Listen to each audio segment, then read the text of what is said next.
it's not attractive to me that I'm getting amped up about somebody and I'm not seeing a similar response. That's not attractive. I don't want anyone to go crazy. I just want everybody to fucking act normal. No, crazy. Come on. Just sit on a rocking chair and just die, okay?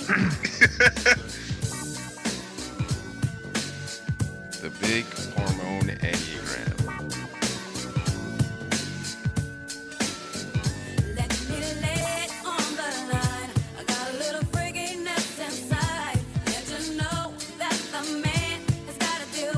Hi, I'm John Lukovich, sexual self-pres over the 5-wing 458 trifix. Hi, I'm David Gray, self-pres sexual 9 with a 1, 974 trifix. What up? It's Emeka. I'm in an 8-wing 7, sexual self-pres, 854 fixes. Hi, I'm Nancy. I am a self-pres social 3, wing 4, with a 369 trifix.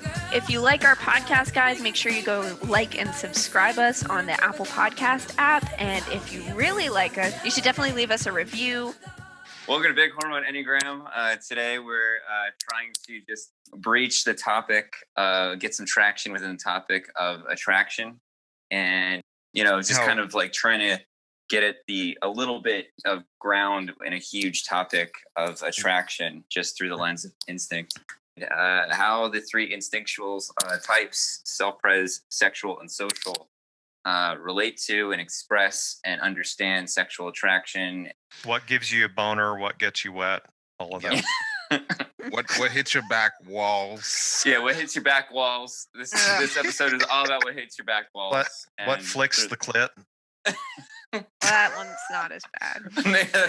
What's the dangly thing in the back of the throat? What's that called? Uvula. Yeah, what gets your uvula? What dangles your uvula? Yeah. Perfect. It hits that G spot. Oh, man. All right. Well, on that note. All right. Great. I think that one thing that comes up quite a bit, and I felt like we had to do more work to clarify, is just specifying what sexual display really is in terms of because there's a lot of sexual blinds who look cool, dress well, and like trying to pinpoint like is sexual display this creativity. People are trying to like define it. And then the fact that everybody has a libido, and there's plenty of sexual last people that have stronger libidos than sexual first or whatever. Absolutely. Well, yeah. Not everybody has a libido, asexual. That's true too. Yeah, and David wrote, just reading what David said, like, is there something we can do on the instincts, like pull apart libido from the sexual instinct and sociability versus the social instinct? Separate love of food and other sensual appreciations from self-pres. Yeah, lust is not sexual. Separating intimacy and love from the sex and the sex drive from sexual. Separating extroversion from social instinct. And then to your point, Emeka, of like how we display, like what that looks like, and the different strategies through the lens. Like I can talk about the anthropological view of human sexual display, but then there's like other kinds of display through the lens of these different stackings and stuff. Yeah, absolutely. Yeah, like self-presers, assume that it's sexually / romantically attractive to have such and such kind of lifestyle, right? Mm-hmm. Like rap videos, fucking look at my chain, look at my car. Yeah. Look at the house I'm in. And from a self-pres point of view, like I think I never fully understood, but you eventually hang out with self-pres girls, and just a guy who's able to buy stuff is sexy in a kind of way. Just, and for some girls that works. It's assumed that if you've got money, that being able to fly a girl out and put her up in a nice place is the kind of stuff that's going to really turn her on. And that's a form of it's a form of, I guess, self-pres sexual display. Well, Well, it's sort of I think that there's another way to put it might be like instinctual love languages. Yeah, there you go. So Nancy, so I know, I want to know what Nancy's what hits Nancy's back walls, but Please don't ever say that again. Yes, but I know, I love it. I know that. I'm I gonna know say that again. Some Oh, self-pres gosh. girls, that I know are have been attracted to like competence, and just like it's not necessarily wealth or money or anything, but it's like they That's true. like a dude that is like skillful at certain things, or like a homesteader type of dude. Or I have another friend who she is with a very helpless self-pres blind dude that she can take care of, so it's like I think that there's like opening the range of there's no one-to-oneness in this kind of stuff. It's like the directions these sort of instinctual things can go really is across the map. Yeah, and then I- there's stuff that's different, just also that's separate, sort of from type and instinct. That's gender stuff. Mhm. Like Yeah. I think the competency thing, and even the money thing, even men having money or having power position, just generically is a female whatever turn on, or whatever the Aphrodisiac. word is. Yeah. Nancy, you were gonna say something about your what hits your back walls? You were gonna Sorry, Nancy. I don't know why that term just it just grosses me out. you should not let me know what makes you uncomfortable. I know. I regretted that right when it came out of my mouth. I was like, oh. Anyway. I think so it's a little different when it comes to like men and women for me. I think for men it used to, when I was like very in my like type structure and like that kind of thing. I think power was what really did it for me. What do you mean Um by power? Yeah. What is power? so um I guess, Is it a position? Is it the yeah, like a height in a position of hierarchy? power. Yeah, that's what Yeah. I mean. Yeah. Yeah. So like someone who's like a director or a CEO or like leaders of countries, like Mhm. like would be fantasies and that kind of stuff. Um so I always like my big fantasy would always be like fucking on their desk, and then them going into a meeting. Like that kind of shit. Right. So it's actually sexual. I mean, it's not like just, it actually turns you on. Oh yeah, no. Yeah. Big time. Yeah, yeah, yeah. Like yeah. Mhm. Yeah. So guys in Um suits. uh-huh, yeah. Like That's really got to be a nice fitting Italian suits. that's got to be a three Yeah. fix thing. And it's It's like social. yeah. And like I don't think I'd ever like, I don't think like in my head I'm not like, oh, that's who I want to settle down with. But like Right. that's my fantasy. Like, That's what turns you on. yeah. Give me some nice fitting suits and some fucking corporate company that's like on the 36th story of a building or something. Um Interesting. Yeah, but I think with women, it's mainly just confidence, like competency and confidence. Hmm. That to your point, David, with the gender thing, especially with self-pres, the male provider thing is pretty strong. And I've dated women that were pretty high earners and made a lot of money. And so you would think that, hey, if she's the one who makes money, it's fine, right? Like she can make money, and I don't have to make a lot of money. But it's just, for a lot of women, it's they need, even if she's making a fuck ton of money, she still wanted me to buy her stuff. Like just the Mhm. me like getting her stuff was something that turned her on. Like me not making anywhere near as much as she did wasn't a turn on for her. And so I think there is something in the gender differences, that there has to be some kind of power differential. Maybe it's not money, but in something where the guy has I don't know, yeah, it feels like for a lot of women that's the case. Like there has to be some kind of way that she's looking up to him in some way. Emika's like, I'm beautiful, baby. Like, what else do you need? You know, right? You It's need like nothing else. I can dance. I Yeah. make No, really, jokes. as a sexual type, that's kind of what you're thinking. Like, Like I I've am invested funny. so much of my energy in being an interesting human being. Like I make your life way much more fucking energized and all this other stuff, and you want me to do something as boring as making more money? It's like there's a bunch of dudes that make more money. They're not like me. Like, they're not interesting. You can go meet a guy that makes more money, like, and be boring together.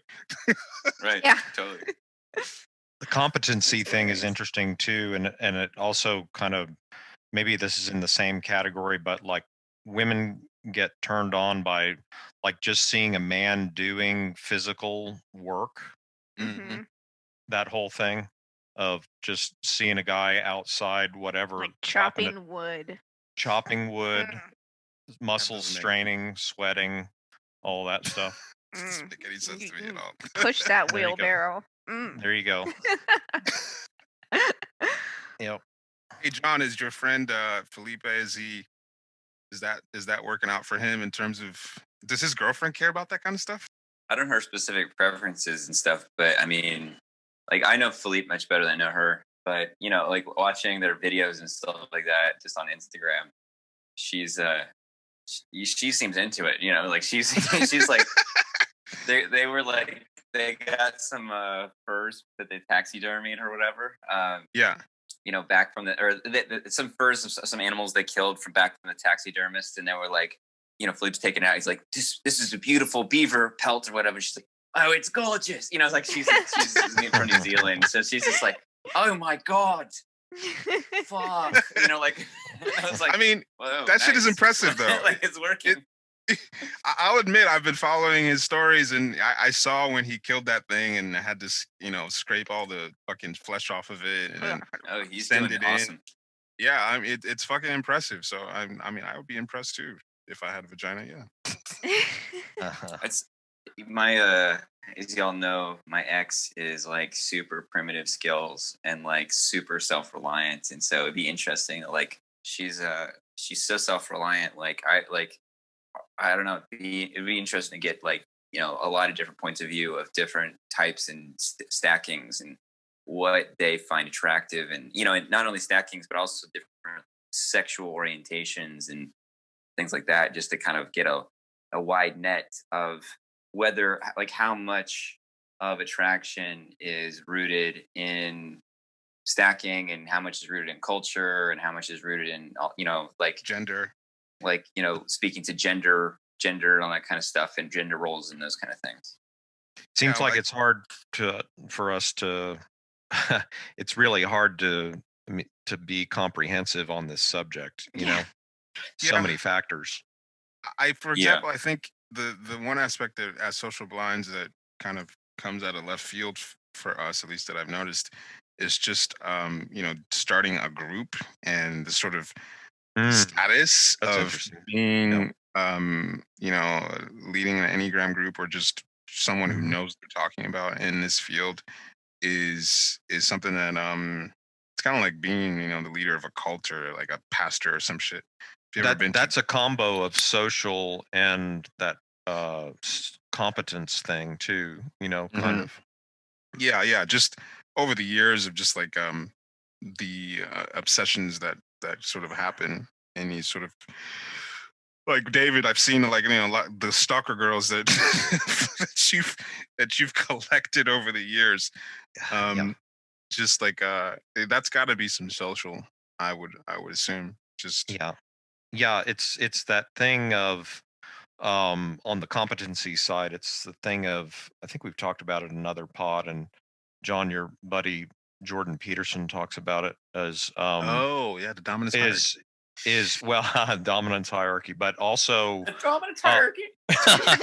but also there's a thing of men that can face chaos and bring order to it. That's kind of Mm, another way to say Mm, competency, right? So mm-hmm. like even in the space of, well, like the Enneagram itself is, taking the chaos of the human psyche, which is fucking mess, right, and strapping a symbol on it and lining it into, all of this codified order, right? And being able to see in the darkness, of the subconscious and all of these, um, you know, subterranean structures, so to speak. It's like, and come up with this scaffolding or this skeleton of this symbol, that kind of thing, and having competency there to Hmm. bring a bright light, so to speak, into that invisible space of the unconscious and all that kind of stuff. I guess I hadn't looked at it that way in terms of how I'm using the Enneagram as a sexual display of like, yo, look at these psychological skills that I've got where I can tell you where I know more about you than you know about yourself. Yeah. Kind of Well, yeah. thing. I mean, part of in doing research for my book, I studied a lot of like anthropological views of human sexual display and what that looks like, and so uh, you know, somebody listening to that might be like, "Well, that's manipulative," but when you dig deeper into like human sexual display, like okay, so if you're watching a peacock extend its tail, right? And what the peacock is doing to show, is showing a peahen his genetic, his genome, like in the health of his status of his genome, because the healthier it is, the more intricate and ornate and beautiful his tail is. And Mhm. so, what the peahen is being attracted to or not is a readout of his genetic makeup, basically. And so, um, Darwin, when he was coming up with his thoughts on evolution, was being driven insane by all the excess and all the waste that animals seem to engage in behavior and color and calls and stuff. And he's like, couldn't figure out what's going on.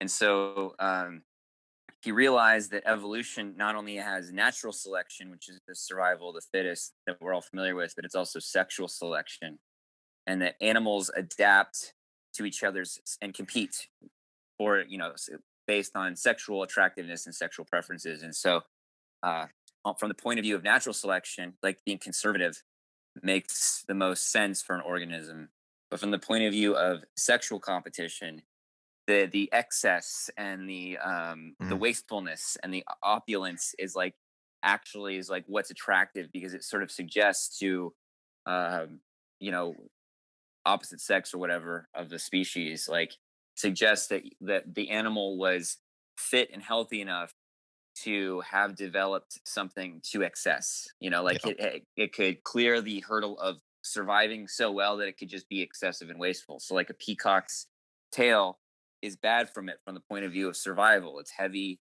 it doesn't make them very agile, it makes them more susceptible to predators. But having a really impressive tail signals to a peahen, you know, unconsciously or whatever, but it signals like this is a very healthy, vital dude. And so human beings, like, yeah, we care about each other's appearance and stuff like that, but our personalities are our sexual ornamentation. And Right. so, the brain is the most sensitive organ that we have. And so when somebody has a shitty personality, part of what that sort of signals to us is that they're more or less their brain didn't quite develop in a way that we found Yeah.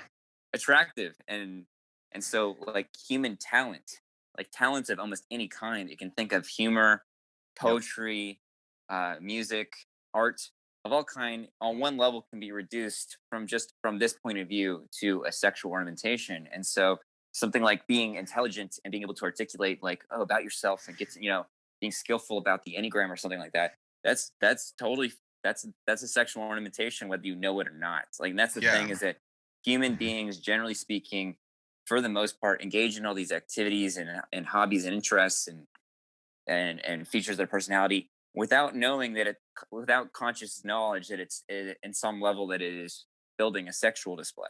And that's like Yes. just how it is. It's not like a moral thing. And to a point I want to make anyone hearing that is that whether you're sexual first, second, or last, that you do have we do develop these talents, and you're gonna relate to having certain talents that make you interesting. It's just that I think for sexual types that there is just more. There's psychological identification with those talents. It's unconscious. That- Where That's a Hmm. good way that's to put it. Yeah. that's a difference. Is you can be sexual blind and have a bunch of creative talents. Like maybe you're in a band, or you're an artist, or you're a writer, or you've got enneagram skills or psychological skills, or you're funny. But the difference is, like, a sexual type is like sees that as them, Yeah. whether they realize it or not. Like, that this thing that I'm doing is that is where I'm invested. And it's been really interesting that I've had some experiences with in like my 2 years of dating only sexual types, that I've dated sexual types that were pretty conventional. Like, you wouldn't you there wasn't, like, a lot of times we feature sexual types like Prince, who are artists and very much obviously in a field that requires sexual display. It's totally frivolous, creative. But there are lots of sexual types. Most sexual types are just normal people, that have 9 to 5s, and do stuff to pay their bills. And so it's really interesting to observe them, to pinpoint what is sexual, what is the sexual drive when it's what someone is identified with, and still living a normal life. There are sexual types in our group. There are moms that have jobs and you know Mhm. responsibilities. So they don't make music all day, or paint, or whatever else. So, like, what does it mean? What is the sexual drive in someone who is relatively normal and conventional? I But think once you can figure that out, then you can see, all right, it's not this huge thing that some people like to idealize.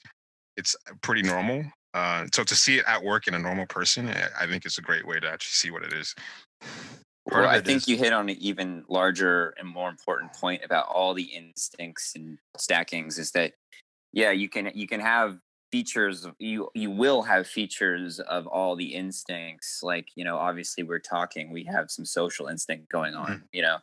and we've cultivated ways of kind of being funny and interesting to each other that's not a sexual display. But yeah, what makes one of the things that makes a person a social type, a self-pres type, or a sexual type is what features of the personality that serve those instinctual aims that you take as part of your self-concept unconsciously.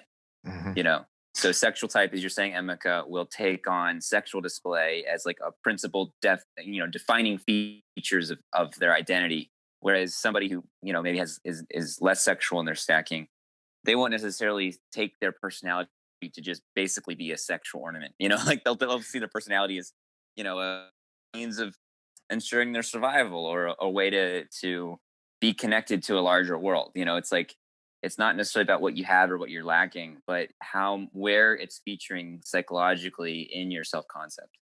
And it's also another way of saying that is that we sort of give ourselves points in our unconsciously of how well we're doing based on an instinctual lens. And so, for example, you look at something like a date. Everyone goes on dates, regardless of whether you're sexual first, second, or blind.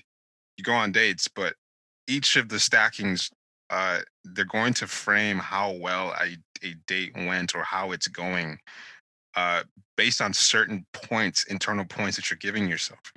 And so, regardless of how conventional or unconventional someone is, for example, in my case, like, sexual types will give a new attraction points in terms of how strong the chemistry is. Now, everyone cares about chemistry, but there's a lot more sensitivity and a lot more, oh my God, so around the degrees of the chemistry when you're a sexual type. it's your And self-image, right? It's yeah, like you're identified with how much you're getting inside the other person and affecting them. yes, Yeah. yeah. And there's a level of, I need to spill my sort of flavor, whatever I am, my personality, or whatever these talents and things are, um, that I need to imprint that on the other person, and I need to see how they respond to it. And there needs to be this flow of we're spilling into each other. and getting high off of that. And for a sexual type, or that's the way they're going to be framing a date. And but each of the stackings, I mean, everyone cares to some degree about these things, but the sensitivity to the how it's, certain different ways of how a situation is framed is, what the different instincts, the different lenses they're putting on situations. And maybe the degree you're tracking it, like to see, Yes, is she getting into this kind of stuff? exactly. Yeah, Yeah. absolutely. Nancy. Yeah. Can you hear me? Yeah, Yeah. I just want to hear how some of this is landing with you. Um, Is it hitting at least the sidewalls? So like in a date situation, what's like the thing that stands out to you, that in terms of points that you're, how are you framing how well something is going when it first starts from a self-press social, point of view? well, that's hard as a 3 because it typically always goes well, right? Everything I do goes well. It All sounds I do is really win. fucking it sounds terrible, but it's like it does. I So got this. yeah, it's like it's not so much whether they're into it because What does I that mean? It goes well. What is a good date in your mind? How do you know it's going well? I mean, like they're doing a lot of the talking, lots of eye contact, leaning in, laughing, smiling with teeth. You're doing that, or they're doing that? They're doing that. Oh, okay. I mean, I'm mirroring to make them feel like it's going well, you know. But So wait, hold on. It's more that you're making them feel that it's going well. exactly. But Yeah. what So about it's you? what? What about you feeling like it's going well? Well, so it has to do a lot more with like how if I like them. So I have to kind of get into like the am I changing for them? And if I'm not, I mean, I'm always going to change a little bit for a new person. Like it's just going to happen. But if I'm not changing as much or I'm not feeling as much pressure to like perform, then I know, oh, this might actually be like a good thing. Hmm. Hmm. So it has really nothing to do with how they're feeling because they always feel good. So it's landing for me, but it's a little different. So one thing maybe to point out there is like being sexual blind, you're not as pursuing your own tastes, maybe in Yeah, no. Mm-mm. right, I mean, I don't really have a specific taste. which is that's insane right there. Yeah, I know. I was trying to find like how do I respond to that without sounding yeah. Yeah, people are like, "Oh, what's your That's type?" I'm insane. like, "Man, I don't really have a type. I mean, I have a type when it comes to women, but I don't really have a type when it comes to men." It's a Sure. type that responds well. That's Yeah, basic. exactly. Are you malleable? Great. Oh, wow. Sexual Yeah, blind God, type. that It's is like she does not represent us. She does not. Yeah, so all this shit about sexual, I'm like, "Eh." I don't even know how to Yeah, it's speechless. Yeah, me too. Well, That's I kind of how I feel about you guys. an assertive type, there's a part of I feel like I have, and I feel like maybe all assertive types can relate to some degree, even as a sexual assertive type. There is a modality. It's like, well, let's say I'm looking for a hookup. I think there's always going to be like, I'm always looking for degrees of how I am attracted to someone. But there's a lot of times where I'm just like, yeah, this will do. Just Sure. Yeah. like there's this. Well, maybe it's just because somebody like wants it, and maybe they don't even want it that much. But it's like I'm not even. I don't feel any one way or the other about this, but I'm just gonna go with what's presented to me, and it's sort of like, no strings attached, whatever. It's just like maybe just like my 5, 6, or 8 stuff where I have no connection to this person whatsoever, and just go with it.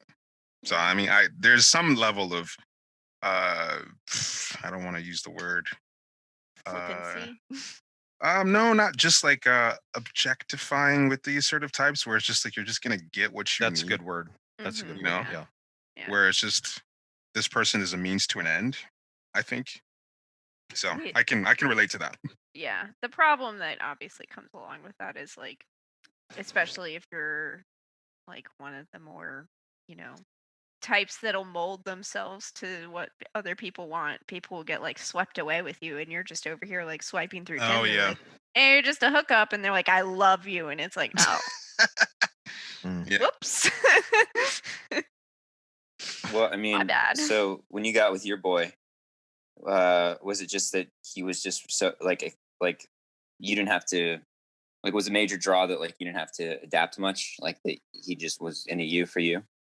Well, I think with him, I think the number one thing that stands out in my head is so he was the roommate of my ex. And when I Oh, this was is juicy. Hey, whoa, hey, so Tell us the oh, story. there's there was a couple months in between, like there was never overlap, so just to Really? be clear, and we did like talk to Really? my ex, and we are like, hey man, Do you- like um we love might is need a to get battlefield. proof on that. Yeah. I mean, you know I'm gonna edit this out, so tell us what really happened. I mean, my ex doesn't listen to this, so it doesn't matter. Um, no, I mean, really, it's like I, You I, followed the law. She followed the yes, law. I followed the law, but I had just moved back to Richmond when I started dating my ex, but I originally wanted to date Brian. But Hmm. Brian, like, wasn't even acting, and I've told him this many times. I'm like, you didn't even register that I existed. So, and my ex was like really into me, so I was like, oh, okay, sure. But what kind of made Brian more attractive to me is like this before I broke up with my ex. Um, I was like having a panic attack in his kitchen, and he was upstairs and ignoring me because my panic attack stressed him out. And Brian came down, and I was able to like have a just a normal conversation with him, and he calmed me down without even like knowing he did. And I was like, wow, that was really nice. That would be really nice if my boyfriend could do that. And then like it never really registered, and then I broke up with my ex, and I was like, wait a second. Go back to that. Yeah, and so ever since then, I vividly remember this one time Brian was in the kitchen getting something out of the freezer, and I was like, "Hey," and he's like, "Hey," and then all of a sudden I felt better. Wow, that's self-pres right there. Yeah, he made me feel all warm and cozy inside. That's Well, self-pres. I mean, it sounds like he touched your heart, by just being available to you in a specific way that you didn't recognize that your heart needed, and it kind of penetrated some of the three's, shell or whatever. Yeah, it definitely did. And on our first date, and he'll be the first to tell you this. I was like, when we were leaving our first date, and I'm usually so chill on first dates, I was like full body shaking and sweating. I was like Wow. so nervous Because because you're I was like, vulnerable. yeah, because I was vulnerable. I liked him so much, and I was like, oh fuck, and he and he was like, Hmm. he's so hard to read because he's a fucking 9. So he Mhm. was just, like, hey, like, do you like me? Do you not like me? And I'm like, "Ah." 9s are terrible that way. I What the hell's know, it's going on? awful. You're What's so your even. reaction? Where is Yeah. it? There is none. You rattle them and there's nothing inside. That's cool. Yeah, that's a good That's interesting. Yeah. self-pres lens on attraction. Too Mm, bad we don't have any socials on here. yeah. David, what's your well, I already know, but like what do you how do you frame your how things are going that things are going well or not well, Ooh, I want to early hear on. this. How good the sex is. That's how big the ass Like- is. Yeah. Is she Well, thick? we How thick she is.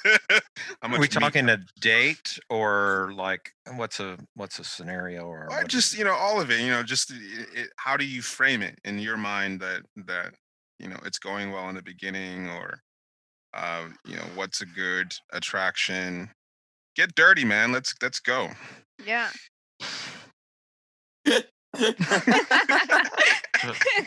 total blankness here.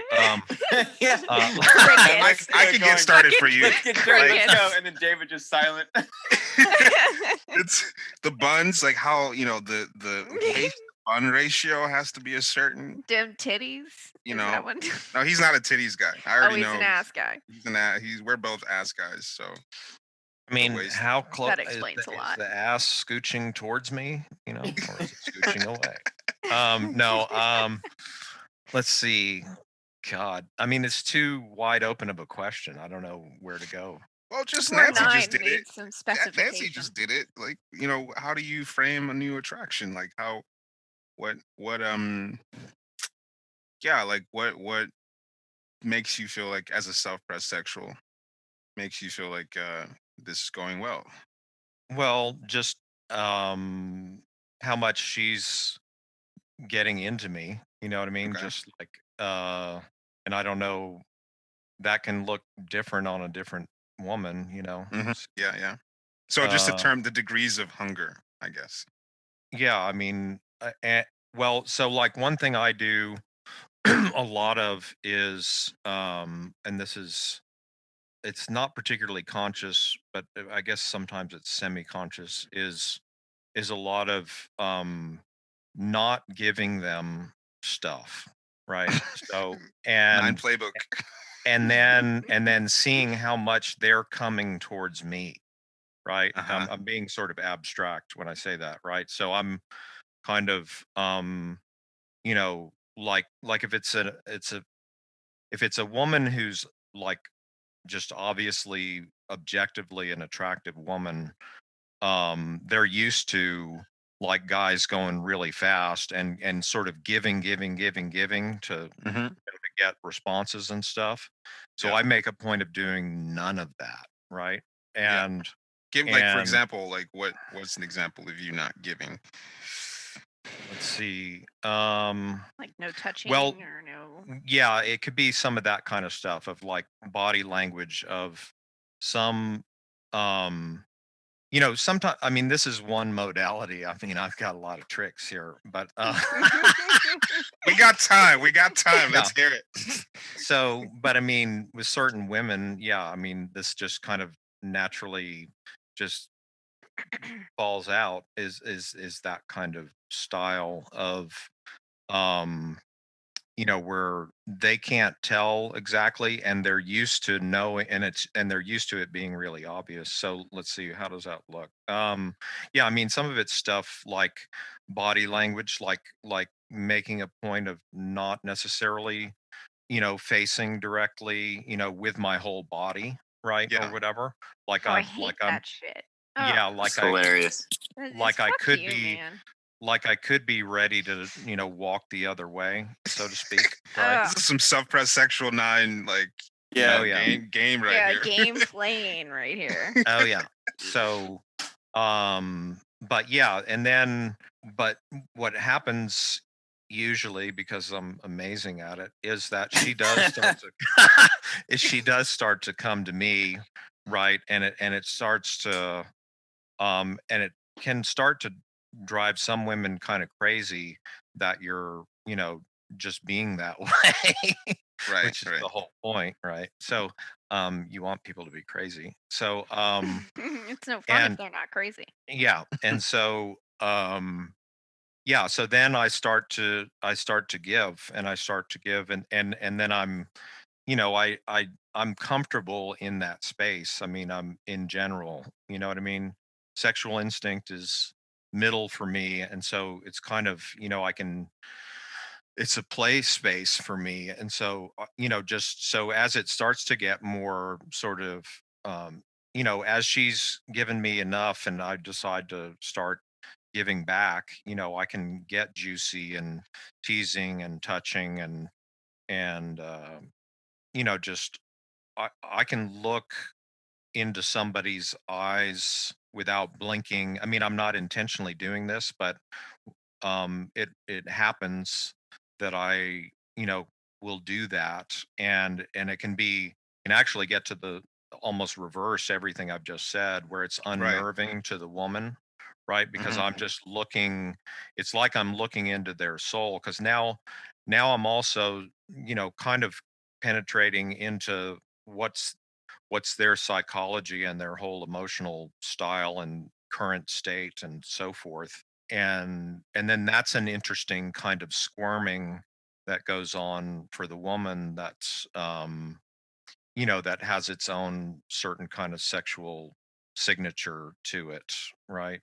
And Yeah. so just watching all of that happen, and sometimes it's like, they're having the sense that nobody's ever looked that deeply into them, because most guys probably don't do that, right? Of Mhm. just kind of really wanting Especially to if they're see. really pretty. Right, exactly. And it's it's somewhat, even if I were, say, somewhat threatened by their attractiveness, um I'm it's not you're not going to see it on me, right? And Yeah. so that's part of it, and that's part of the game, part of it as well. Anyway, that's a little bit of my spiel. Hmm. I resonate with at least the beginning of what you're speaking to in terms of like in if I was to frame the thing of like if a date is going to like a date is going well because like what I'm responding to or whatever is like if somebody is respond like first of all my tastes tend to be very very specific, but Hmm. also if they're responding very like to my specific energy in a very specific way, like it's all about like Mhm. specific. And um one time my friend Julie that I teach with New York Enneagram, she was comparing she said something along the lines that stuck out with me, is something along the lines of social can play lots of notes on a key, whereas like sexual is playing the same note over and over again, like ding ding ding ding. Do you like it? Do you like it? Hmm. Yep. Yeah. Do you like it? Do you like it? Do you like it? And it's like if someone likes that, then like that kind of that sense of, oh, they're into this. Like that's like that's a big green light. Yeah. But I'm much more like look at me than David, in terms of Yeah. I'm like Yeah. Yeah. throwing it out there. Like I'm dancing, I'm making jokes, I'm trying to, like all kinds of shit. Yeah, I'm part of it is probing into their psychology in the conversation, right? And talking about that and so forth, and kind of getting inside them that way, right? And so that's often a new space for a lot of women coming from a man, right? Yeah. So that emotional intelligence or whatever, that's maybe another competency thing or something that can be attractive.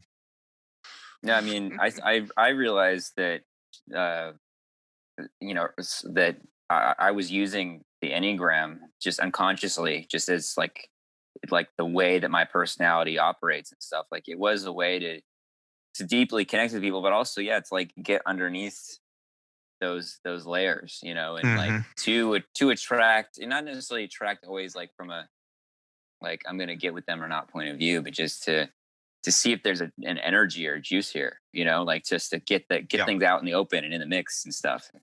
Yeah, It, penetrate boundaries or whatever.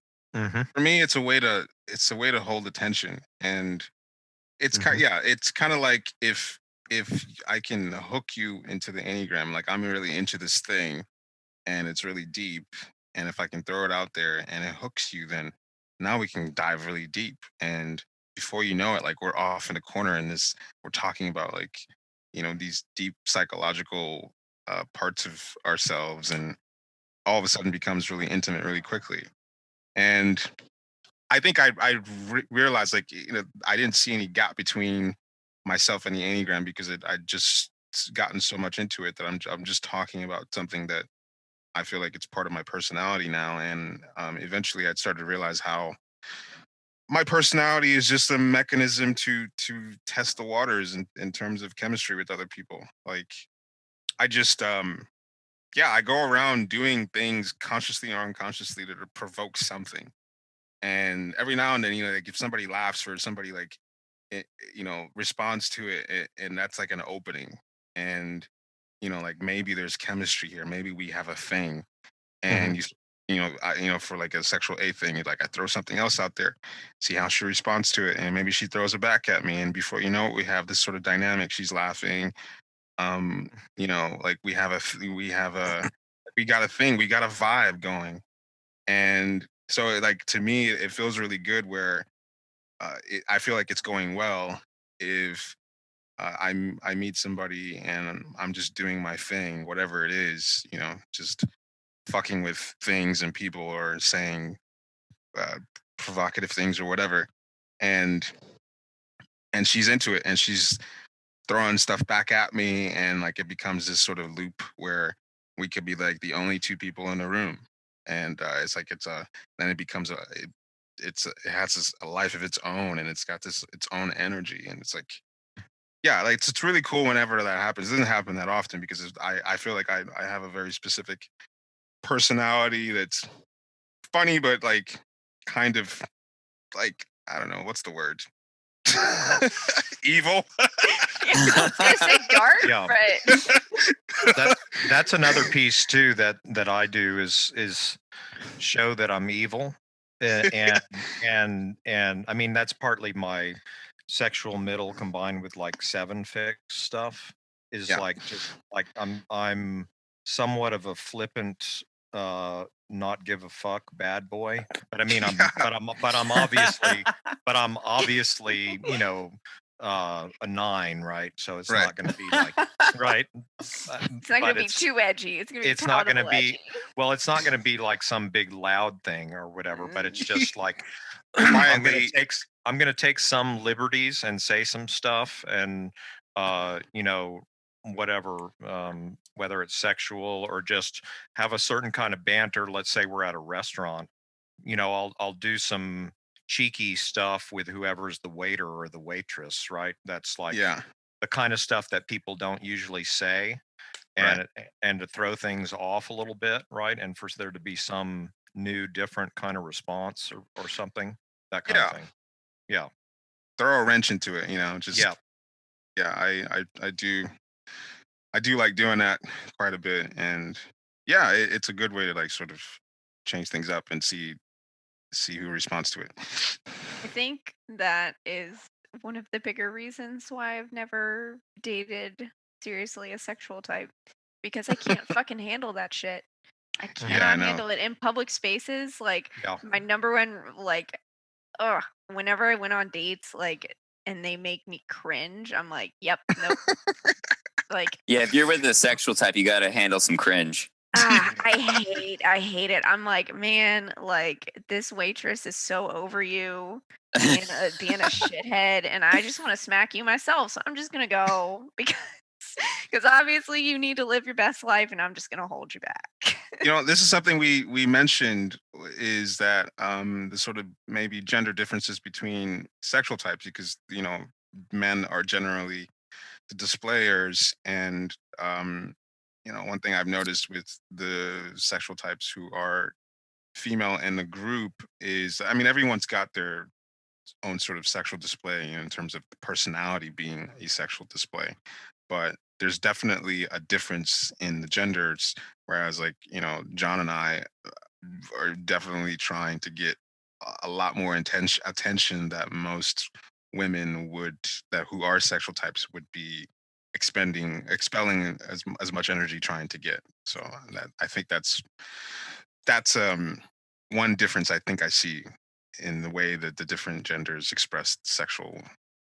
With me, it's with SPSX, it's like I'm somewhat wanting um that, you know, attention and going into that attraction and chemistry and so forth, but at the same time giving the impression that I could just walk away, right? Where Mhm. that's a difference between like those two stackings, maybe Oh yeah, y'all's and mine. That's Yeah. I interesting. Yeah. I think when maybe like maybe 5 6 years ago when I maybe 5 years ago when I was still unsure about my instinct stacking because wasn't sure the real difference between sexual experientially. I didn't know what the difference is, and then I met David and some other self-pressed sexual types, and it was just like, oh wow, this is a whole different world. Like the amount of self-contained enclosedness that self-pressed sexual is in terms of me, my world, and sort of like you might be interesting, but like it's me and my atmosphere first of all. It's a completely different vibe from Yep. sexual self-press because with my personality or with my instinctual stacking, there's just much more energetically spilling out there where Mhm. yeah, there's more like constantly looking for another socket to plug into energy with sexual Mhm. types that it energetically does not feel anywhere close to the same with self-pressed sexual. Partly, I mean, one way to say it is, I mean, it's kind of what I said before is I want her to be going crazy about me, but I'm not going to go crazy about her. You're such an asshole. I don't Yeah. relate to that. You're such an asshole. Yeah. Hate Yeah. that. I David hate is that. David is a cat in a human suit. Yeah. Yeah, know, he like, just- is. Yeah. Yeah. That's it. That's it. Oh my god, yeah. But that's why you dig me, We Nancy. didn't. I'm starting to dig you less, David. So tread which lightly. which means she digs you more. Yeah. No means yes. uh, I think yeah, I think for me it's more like a mutual sense of um we're both going crazy for each other. Yeah. Oh yeah. That's what it it's Sexual not self-press. attractive to me that I'm getting amped up about somebody and I'm not seeing a similar response. That's not attractive. That's not We haven't attractive. really I talked. don't want anyone to go crazy. I just want everybody to fucking act normal No, and crazy. Come just on. Man. sit on a rocking chair and just die, okay? Crazy's got to We, be there. we haven't really talked about social types or anything At all. Oh at yeah. all.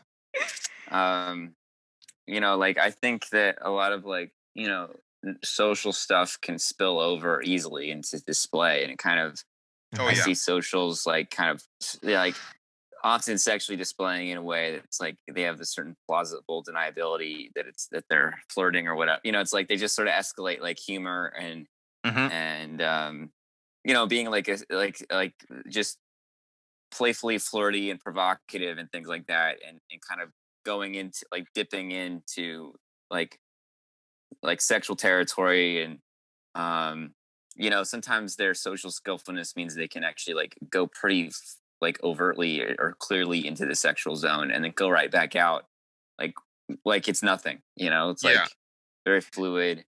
um I would say and also that a big thing that I noticed with social types is that I feel like social types have the most game in terms of using their ability to interact with people and connect with people, where it's like the plausible deniability of I'm interested in you as a person and I want to get to know you.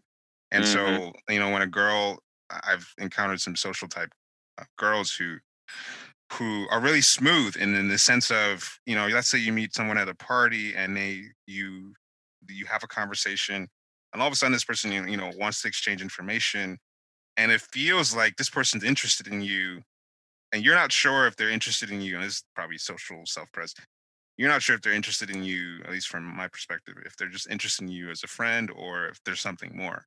But and that's part of it. It's like the plausible deniability of is this am I just trying to get to know you, hang out, or the next thing you know, like you guys are hanging out and it seems like a friendly thing, and all of a sudden you're in a situation where things can get sexual, and I feel like social types can be really smooth because the gap between like we're friends, we're connecting to this is a sexual situation Mhm. and the friend to lover kind of seduction is I feel like a social type strategy.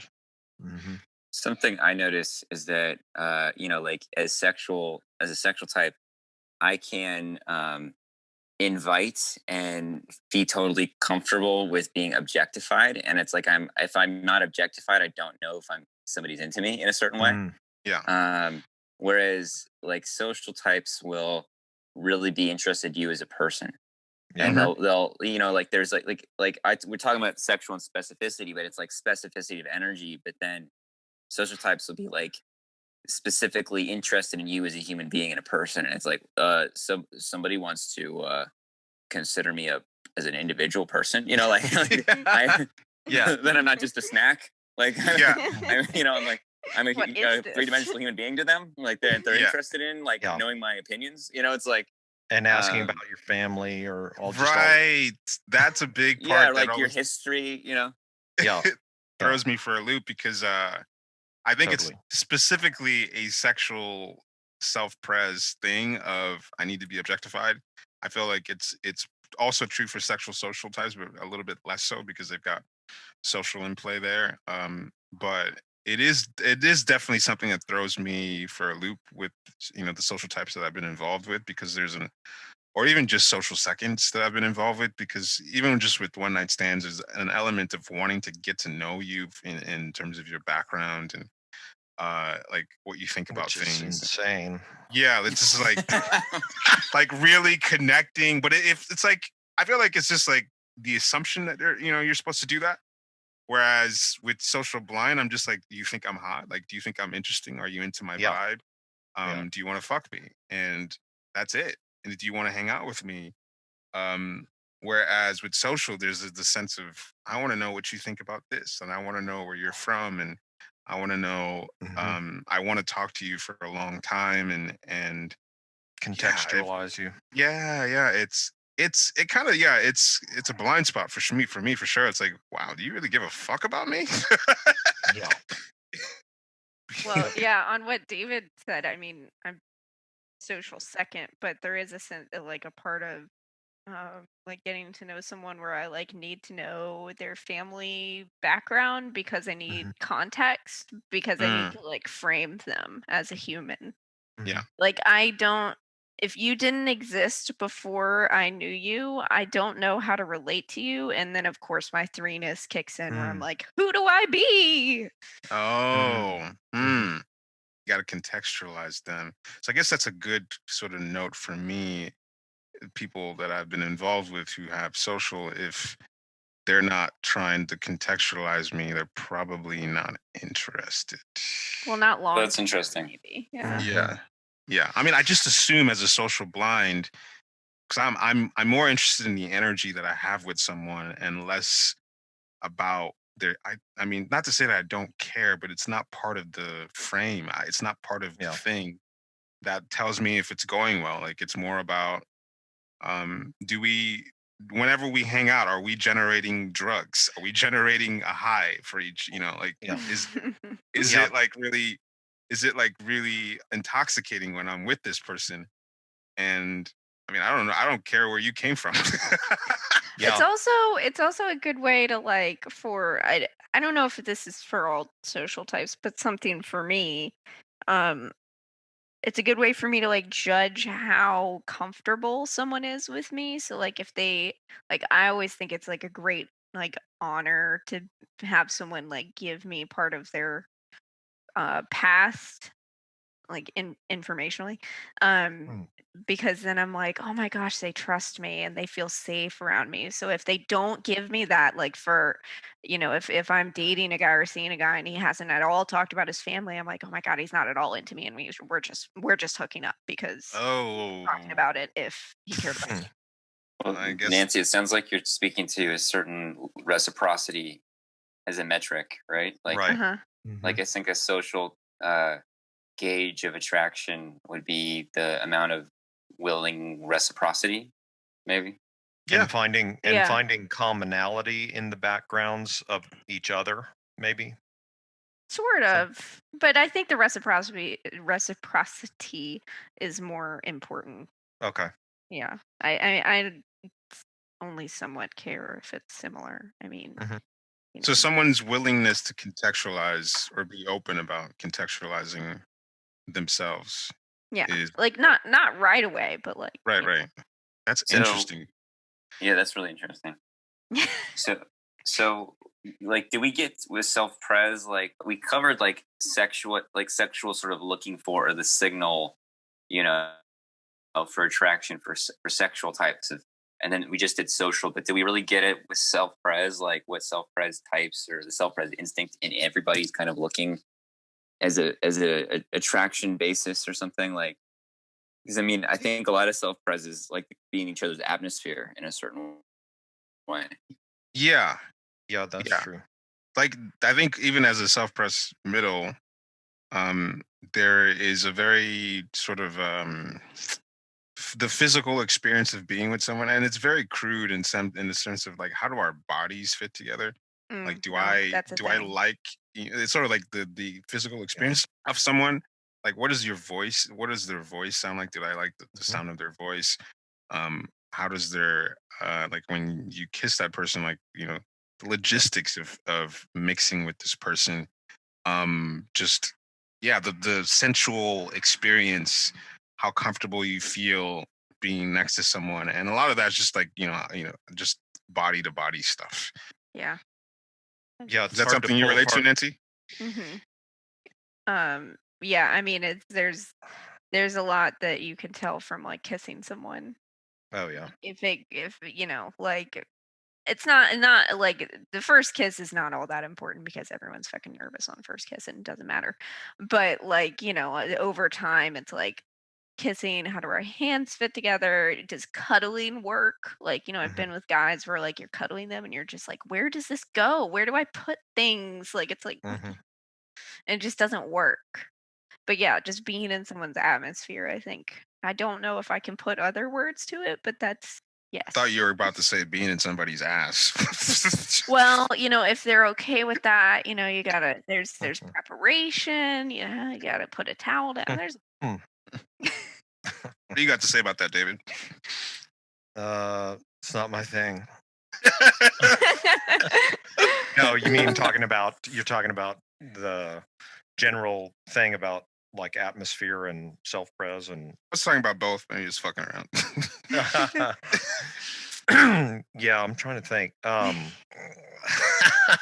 don't know. One of those it's one of those David and things I where are David, so going good at blank. this. yeah, I scatter in all um, directions. is what about like consistency or any of that kind of stuff? Like I feel like I don't know, like in terms of showing up for each Mm, other or being like a solid partner in some way. Like I see like my parents are both heavy self-pres, and I can see that in them of like there's a certain, I guess maybe reliability or something like Mhm. that, like for each other. yeah, there's that. I mean, with other like SPSXs, it's showing up for each other sexually. Like we're gonna get this commodity taken care of that we both want to fuck. You know what I mean? Oh. So that's self-prezi. Like this thing needs to happen with our bodies, and we're gonna do that. So At you four know what I mean? o'clock today.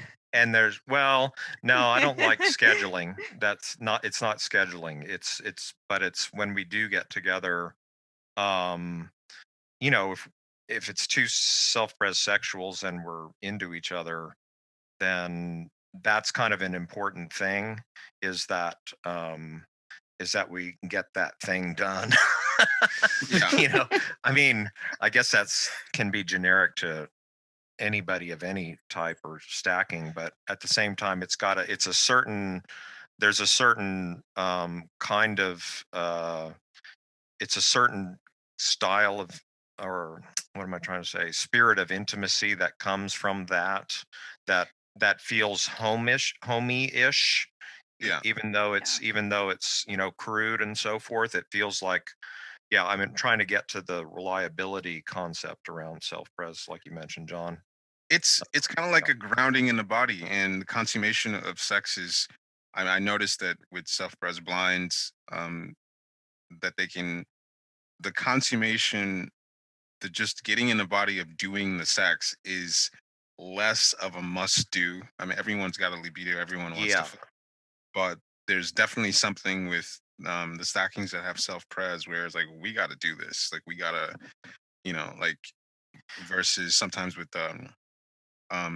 social sexual and sexual social that can just get high off of the connection staying up in the air and not that's true. necessarily landing in the body, so to speak.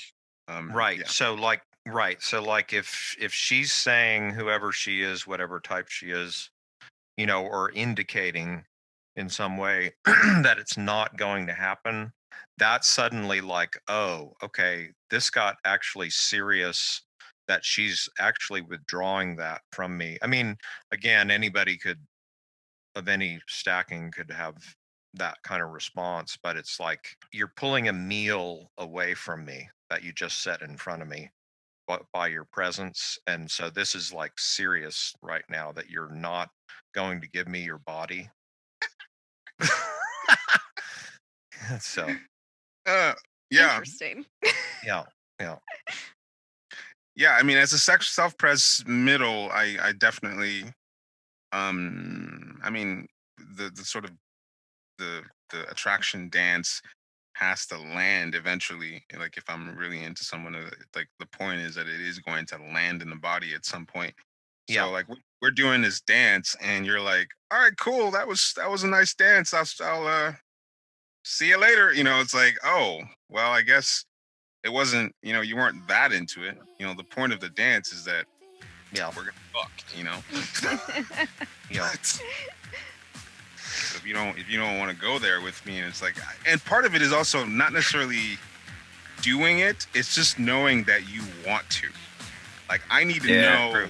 that True. you want to Yeah. fuck me yeah, all the time. Yeah. And Yeah. I don't need to fuck all the time, but I need you to want to fuck me all the time. Yes, exactly. Yeah, we'll put- I yeah, need- exactly. I need that to be front and center all the time. So, I mean, we might fuck all the time for a couple weeks just so I can know, like, oh, you're really about this life, but then we can relax. But I need to know that, you want me that bad, and I want you that